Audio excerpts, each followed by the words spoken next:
The thunder echoing over the London sky was not as terrifying as the rustle of the legal documents placed upon William's hospital bed. An engineer who had spent his entire life building indestructible structures was now witnessing his own honor being crushed by blatant lies. William lay motionless on the pristine white bed of St. Thomas's Hospital, his heavy breaths mingling with the steady beeping of the heart rate monitor. A titanium rod had just been bolted into his spine during a 10-hour surgery, turning the man who once commanded thousands of workers into a prisoner within his own body. When the legal courier entered with a cold expression and handed him the thick file, William let out a faint, weary smile. He laughed not because he found anything amusing, but because of the extreme irony of fate. Outside the window, the misty November rain obscured the poetic River Thames, turning the view into a gray canvas as bleak as his own future. William's hand trembled as he turned the first page of the document, a notice of legal action, alleging harassment and stalking. The claimant was Eleanor, the ex-wife he had once loved more than life itself. She was suing him for following her across England, appearing at her flat in the city of Bath, waiting outside her favorite tea room in Brighton, and even sneaking into the law firm where she worked in London. The timeline was recorded with immense detail and precision, spanning from March to June 2024. Those were precisely the months William had spent drifting in and out of consciousness in the intensive care unit, or struggling with excruciating pain on the 7th floor of this very hospital. William is 65 years old this year. Before tragedy struck, he was a legend in the civil engineering industry, the man who designed sturdy steel bridges across the most treacherous terrains. But then, 3 years ago, the foundations of his life began to crack. His company's largest client declared bankruptcy, dragging with it a massive debt of $4.3 million. The domino effect wiped out everything. The company collapsed. His Richmond mansion was repossessed, and his 30-year marriage to Eleanor vanished into thin air amidst heated arguments over money and responsibility. The extreme stress had crushed his vertebrae, leaving him unable to stand without medical intervention. In the eyes of the world, William is currently nothing more than a disabled old man, a failure waiting for his final days in solitude. But beneath that frail exterior still lies the brain of a master engineer, someone who knows how to see through the weaknesses of even the most complex structures. He read the allegations over and over, his eyes narrowing as he saw the attached photographs. They were long-distance shots, blurry but clear enough for identification. A man wearing a moss-green barber jacket, a classic British flat cap, a slightly hunched posture, and wearing William's signature silver-rimmed glasses. That figure stood in the shadows of a small alley in Bath, and amidst the crowds at Victoria Station. The resemblance was uncanny, from the thinning silver hair to the way he rested his hands in his pockets. However, there was one detail the orchestrator had missed, a detail that only a mechanical engineer like William would notice. The man in the photos stood with his shoulders slightly slumped forward, the posture of a person with a healthy spine but lacking in confidence. William, despite enduring ultimate pain, had been trained by physiotherapists to always keep his back absolutely straight to protect that precious titanium rod. The person terrorizing Eleanor in his name was not just a ghost. He was a fraudulent construction with a structural flaw right at its foundation. William picked up the phone and dialed Alistair Vance, the only solicitor who still stood by him after the bankruptcy. Alistair's voice came through, weary, but quickly shifting to astonishment as he heard William explain the situation. Alistair remained silent for a long time after hearing the allegations, eventually stating that this was actually good news because William had an indisputable alibi. St. Thomas's Hospital has 24/7 surveillance, and nursing records documented every dose of morphine and every meal he took. No court in England could convict a man who was bedridden for stalking across 3 cities hundreds of miles apart. Nevertheless, William did not feel relieved. He felt a chill run down his spine, caused not by the titanium, but by the sheer malice of the hidden figure. Someone had stolen his identity, taking his personal belongings while he was on the brink of death on the operating table to execute a cruel plot. That person wanted to isolate Eleanor, to plant seeds of fear in her heart, and turn him into a monster in the eyes of the only woman he still cared for. As the call ended, William looked out at the River Thames surging in the darkness. He knew he was embarking on a new war, not with physical strength or money, but with the weight of undeniable truths. Those who had underestimated him, viewing him as a dying invalid, would soon realize that a bridge engineer knows best how to collapse a span of lies. That night, William did not sleep. He began to list every possibility in his mind, every old enemy and the new people who had entered Eleanor's life. Amidst the relentless London rain, a counterattack plan began to take shape. His back might be broken, but William's will remained a steel structure that could not be bent. Truth has a weight of its own, and he would make the person hiding in the shadows collapse under it. This battle was not just for exoneration, but to protect the woman being deceived by a ghost wearing his own face. William closed his eyes, feeling the coldness of the titanium and the heat of a determination that had never cooled. A new chapter, more dramatic and dangerous than any construction project he had ever undertaken, officially began from this hospital room, smelling heavily of antiseptic. The first step of a man with a bolted spine was not merely a movement. It was a declaration of war against death.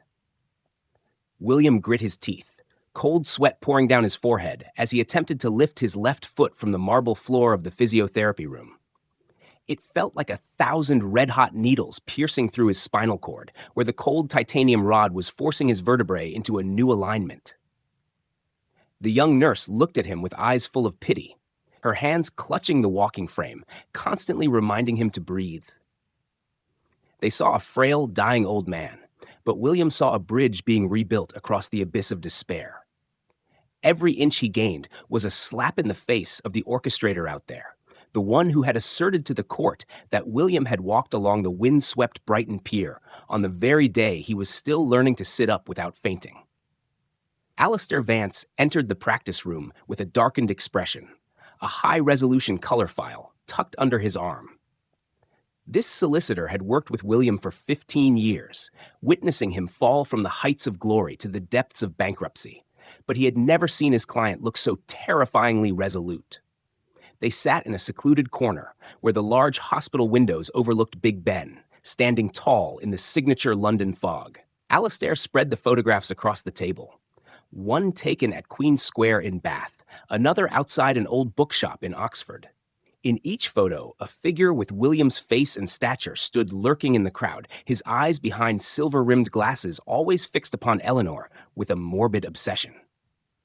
William picked up a photograph, his hands now noticeably less shaky.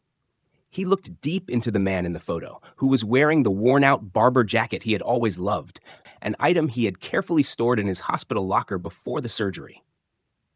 A chill, unrelated to physical pain, ran through his body. This person was not just mimicking his appearance. He had ransacked his belongings, breathing the same air while William lay unconscious on the operating table. This was a systematic identity theft, calculated down to every breath. William reached to touch the long scar on his back, his mind functioning with the precision of an architect, analyzing a flawed blueprint. He pointed to the photograph in Brighton, where the imposter stood in the pale April sunlight, and told Alistair in a raspy but firm voice that this man had made a fatal error. He explained the concept of a body's center of gravity. A person with a severe spinal injury like his would lean on their heels to reduce pressure. But the man in the photo was standing on his toes, the ready-to-pounce posture of a fit predator. He was far too healthy to be William, and too arrogant to realize that even a shadow follows the laws of physics. Alistair nodded, astonishment clear on his face, for he hadn't expected that amidst such agony, William could still perform such a detailed analysis. At that moment, old Tom, his 80-year-old roommate with a failing memory, shuffled over in his slippers. Tom was often ignored by doctors, but William always listened. Tom whispered that he had seen a man in a green jacket, looking exactly like William, enter the room at 3 a.m. on the 15th of March. The man had come to take a small bag from under William's bed. The night nurses had been too busy with emergencies to notice a ghost in the heart of one of London's most secure hospitals. This detail was the final piece of the puzzle, revealing a sinister plan. The perpetrator did not just want William in prison, he wanted to destroy Eleanor's soul. William knew Eleanor. She was strong but fragile after the bankruptcy. She feared instability, and the imposter was using that fear to turn William into a permanent threat. He wanted her to believe her ex-husband had gone mad, becoming a perverted stalker, so she would flee into the arms of another. That person was Simon, whom Detective Jack Thorne had reported had no UK tax records for the past decade. The pain struck again, as violent as a tsunami against a cliff. William leaned back, his face pale but eyes burning. He told Alistair they didn't just need to prove his innocence, they needed a trap large enough for the beast to reveal itself. In construction, to destroy a faulty structure, you don't need to demolish everything. You just pull out one key brick. That brick was the overconfidence of the man playing Simon. That night, as London's lights shimmered along the river, William had his nurse push his wheelchair onto the balcony. He looked towards Bath, where Eleanor was likely bolting her windows in fear. Guilt surged within him. He should have protected her better, but regret was a luxury he couldn't afford. He took a notebook and sketched the imposter's movements, noticing they were all near major railway stations. The man used public transport to melt into the crowd. As a civil engineer, William knew the British transport system perfectly. He calculated travel times and synchronization between trains and Eleanor's appearances. This man was disciplined. The wind whistling through the glass of St. Thomas's felt like a ghost's whisper, and the titanium in his back felt hot, a reminder of what was lost and what must be reclaimed. He was no longer a millionaire, just an old patient with a broken body. But Simon, or whoever he was, had made one fatal mistake. He had chosen an engineer as his victim. An engineer never gives up until the truth is balanced. This chapter would not end with a wrongful conviction, but with William standing tall, proving that while titanium held his body, truth held his soul. He began to smile, the cold smile of a hunter who has the prey in his sights. The real war was beginning, and London would soon see the return of a man they thought was crushed. The truth was gaining weight, ready to crush the one who dared to toy with it. As William closed his eyes and listened to the city's heartbeat, preparing for his next move. The darkness of London at 2 a.m. was never truly dark. It was a murky gray of smog and streetlights reflecting off low clouds. Jack Thorne entered William's hospital room like a ghost stepping out of the pages of a classic detective novel. He wore a long trench coat soaked with rain, his face etched with the wrinkles of a man who had spent 30 years of his life dissecting lies at Scotland Yard. Jack placed a worn leather briefcase on the foot of William's bed, his gaze lingering on the iron frame supporting the old engineer's spine. To Jack, every wound told a story, and William's wound was screaming about a profound injustice. William looked at the private investigator, his eyes bright despite his crumbling body. He did not need social pleasantries. He needed hard facts like the steel beams he once used to build bridges. Jack began to open the file, his raspy voice echoing in the quiet space of the hospital. He stated that he had checked William's entire call history from the network provider, BT. The results matched exactly what William remembered, only 2 brief calls to Eleanor in March to inform her of the surgery. However, Eleanor's phone records displayed 68 incoming calls from William's own number, with voicemails filled with threats, insults, and bizarre pleas. Jack explained the technology of phone spoofing, a sophisticated tactic that allows a perpetrator to borrow any digital identity they desire. This person was not just an ordinary criminal, he was an architect of chaos. He knew how to bypass security layers and create a parallel reality where William was a villain. William listened, his mind busy constructing a mental map. He realized that to carry out such a massive volume of work, the person must have a motive stronger than mere hatred. At that moment, Jack pulled out a photograph printed from social media. It was the personal page of Simon, the man Eleanor trusted implicitly. The face in the photo was a man in his 50s, with salt and pepper hair, wearing a luxury suit in front of the Houses of Parliament. But William, with the eyes of an engineer who scrutinizes every tiny detail, noticed something unusual. He asked Jack to hand him the magnifying glass. The light from the photo reflected through the lens, revealing minute blurs around the man's neck and ears. William asserted that these were images edited by artificial intelligence, a perfect assembly to create a character that did not exist. William's true power did not lie in his lost fortune, but in the network of old relationships he had painstakingly built. He asked Jack to connect the computer to a private server. Despite being underestimated as a bankrupt and disabled old man, William still held the access codes to the National Construction Union's data system, which stored information on millions of workers and contractors across Europe. With a few precise movements, he began scanning Simon's face through illegally stored criminal archives. After 5 minutes of breathless waiting, the screen displayed another name, Julian Vane, a professional stalker who had been deported from Australia 10 years ago after causing the suicide of a female architect in Sydney. Julian never attacked with immediate violence. He was a psychological parasite.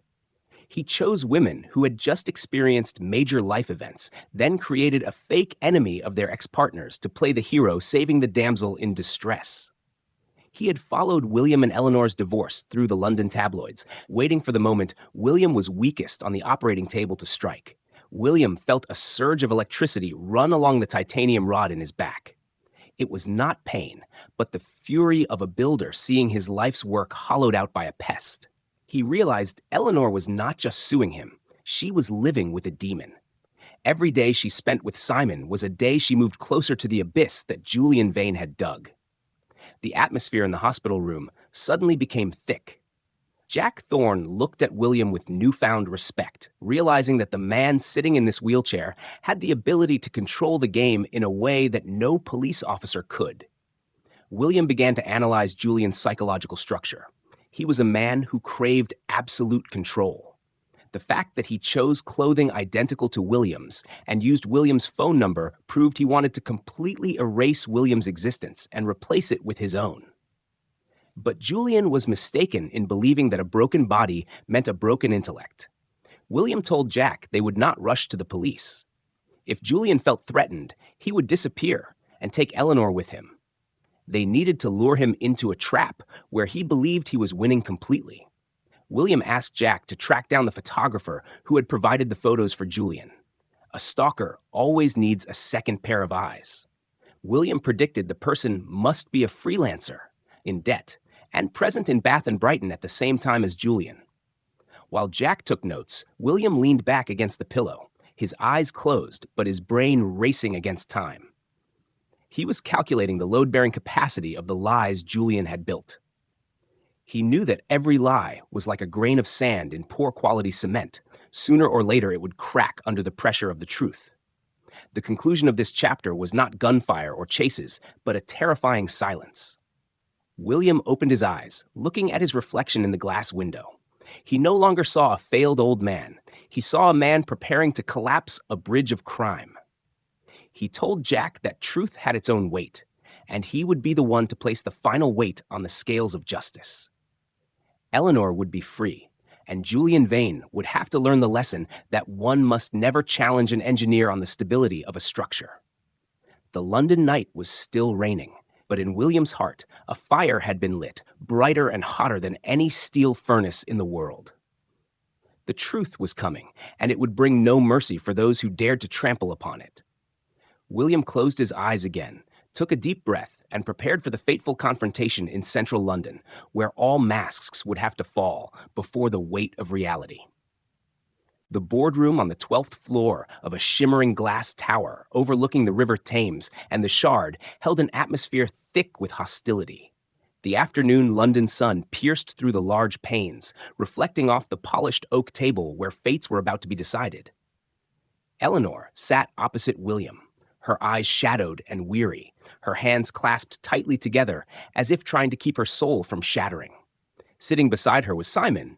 The man William now knew for certain was Julian Vane. He still wore the elegance of a British gentleman in a finely tailored suit, his face showing a forced but authoritative concern of a protector. In the eyes of Eleanor and her solicitor, William was merely a disabled old man, a failure trying to cling to the past through morbid acts of harassment. They did not know that, behind that pale face and wheelchair, was an engineer's brain operating a system of traps precise to the millisecond. Judith Brennan, Eleanor's solicitor, began the meeting with a voice as sharp as a razor. She presented a summary of the claims, emphasizing that William's presence in London today was an insult to her client's safety. She demanded a permanent injunction and compensation of £200,000 for the emotional distress Eleanor had suffered from March to June 2024. Julian Vane nodded in agreement, lightly squeezing Eleanor's hand, his gaze towards William full of contempt and triumph. He believed William had no way to turn the tables when the photographs and call records were so clear. He believed a man who had just undergone a 10-hour spinal surgery would not have the strength to fight a web of lies painstakingly built over a year. But William did not look at Judith, nor at Julian. He looked directly at Eleanor, his eyes holding a profound sadness but also unwavering resolve.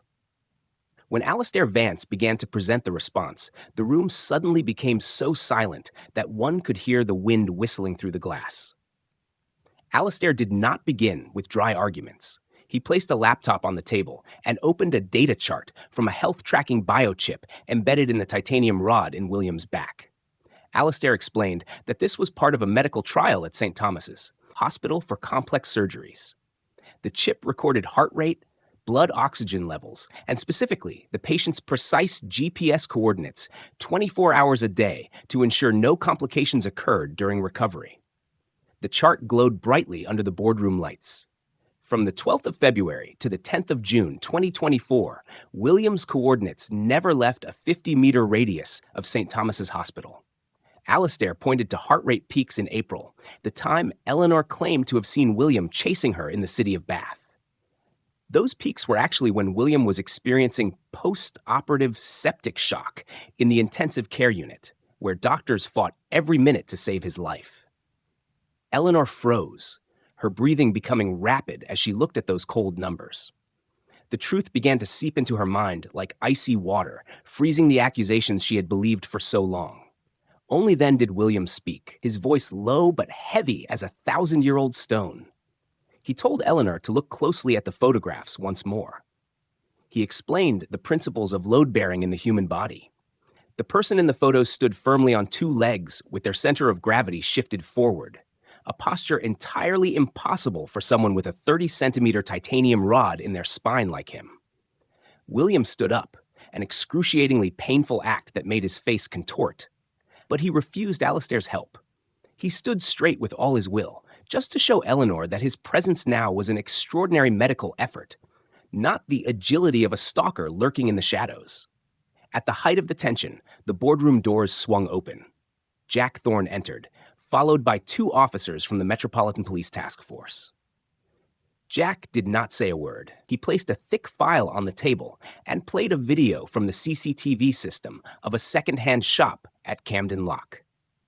The video, filmed at 3 p.m. on the 15th of March, clearly showed the face of Simon, or rather Julian Vane, meticulously choosing a barber jacket and a pair of silver-rimmed glasses identical to William's.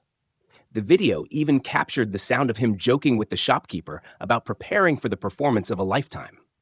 Julian Vane bolted upright, his face transforming from elegance to a wild ferocity. His mask had completely shattered. He screamed that William was framing everything to steal Eleanor back.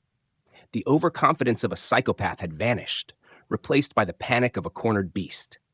He tried to pull Eleanor's arm to leave, but Jack Thorne was faster. With a skilled restraint, the old detective pinned Julian down onto the oak table. The dry sound of metal handcuffs clicking echoed, ending the cruel drama Julian had so carefully staged. Eleanor collapsed into her chair, weeping silently.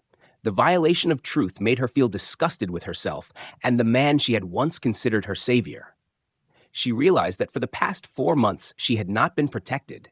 She was being hunted by the very person lying next to her. Julian Vane did not just want to destroy William's honor. He wanted to possess Eleanor by turning her world into a prison of fear.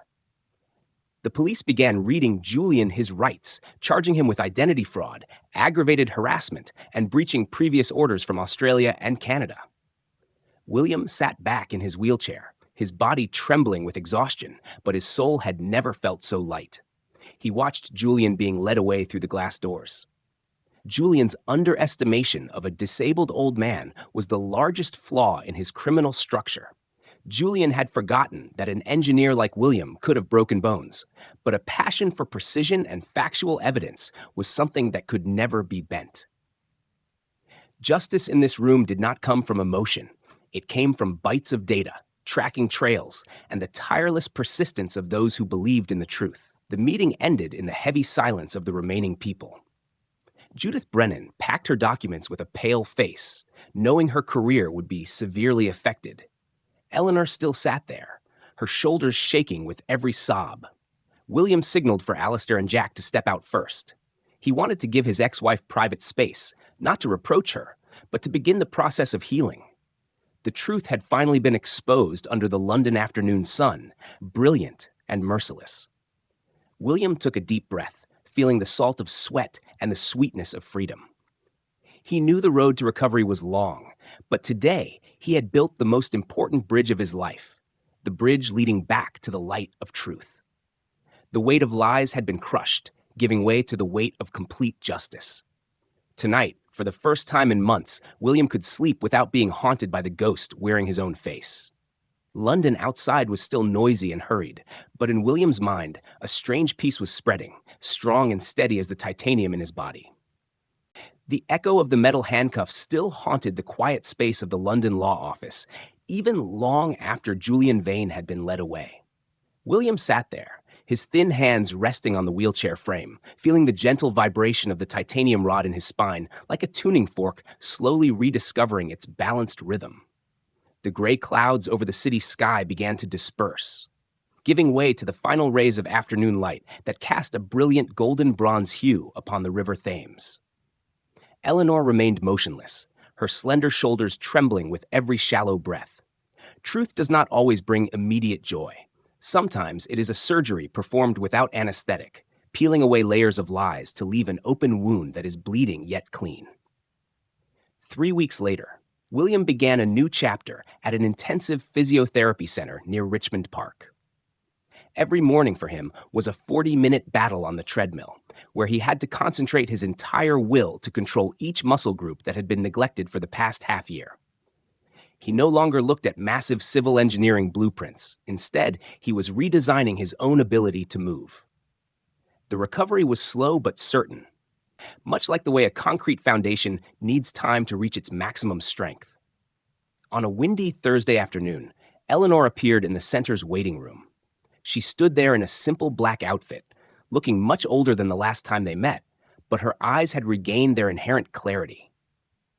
They walked together to a secluded corner of the park, where the rustle of fallen leaves mingled with distant birdsong. Eleanor spoke first, her voice trembling as she said she had officially withdrawn the lawsuit. She offered William her sincerest apology, an apology William knew she had struggled greatly with her pride to utter. She admitted she had been too blind, caught in the web of a professional predator who knew exactly the weaknesses in her soul after the bitter bankruptcy of their family. William listened with a strange tolerance. He explained to her that Julian Vane was not just a stalker, he was an architect of manipulation. He had spent months studying them, learning about their habits, clothing styles, and even Eleanor's most private fears. He had exploited technology to make the absurd seem terrifyingly real. In this day and age, a sense of reality no longer equates to the truth. A photograph can be edited, a voice can be faked with artificial intelligence, but the digital footprints from transmission towers and NHS electronic medical records are sturdy pillars that never lie. The Met Police investigation later revealed the horrific scale of the case. In Julian's rented flat in Chelsea, officers found a secret room with walls covered in surreptitious photos of Eleanor. There were thousands of images spanning from before he even approached her at the book club. He had prepared for the role of Simon as meticulously as an actor preparing for a major award. With prior convictions from Australia and Canada, along with new charges of identity fraud and aggravated harassment in the UK, Alistair predicted Julian would face a sentence of 8 to 10 years. Justice does not stop at imprisoning a villain. It also lies in exposing the entire mechanism of deception to protect other potential victims. William looked towards the horizon, where London's skyscrapers were beginning to light up. He told Eleanor that their marriage had ended long ago, and this incident was not a reason to reunite, but it was a reason to no longer be enemies. They had survived a storm together that they didn't even know they were in at first. Eleanor cried, but this time they were tears of liberation. She felt comforted, knowing she was not a fool, but merely a human being vulnerable to a professional at trampling over trust. Now at 65, William began thinking of new plans. He accepted an invitation to guest lecture on risk management and building structures at a community college in London. He wanted to teach the younger generation that no matter how technology changes the world, the principles of accuracy and factual evidence remain the only foundation to keep a society from collapsing. He used his own story to prove that a person can be underestimated, can be considered disabled and a failure. But if they hold on to the truth and have enough persistence to protect it, they possess an invisible power that can topple empires of lies. The titanium rod in William's back was no longer a symbol of disability. It was a medal of resilience. It reminded him that even when life breaks you, if there is the right support and time to heal, you will become stronger than at the beginning. Truth has a weight of its own, a weight that no lie, however sophisticated, can bear for long. William took a deep breath of the fresh London evening air, feeling the steadiness of his feet on the ground. He had reclaimed his name, his honor, and most importantly, his belief in himself. William's story is a powerful testament that justice may be obscured, but never entirely extinguished. In a world full of fake images and distorted information, the greatest human strength is the ability to observe detail and the courage to face reality. William walked slowly towards the car park, his posture now straighter, each step a heartbeat of freedom. He knew he had completed the most important bridge of his career, the bridge connecting the abyss of slander to the shores of complete truth. If you found William Sterling's story inspiring and full of valuable lessons on how to protect yourself against malicious plots, please leave your thoughts in the comments below. Do you believe that truth always triumphs in this digital age, or have you ever witnessed a similar injustice? Please hit the like button if you love William's fighting spirit, and don't forget to subscribe to the channel to hear tomorrow's story. After I dropped my wife off at the airport for her business trip, my 8-year-old whispered, "Dad." For now, goodbye.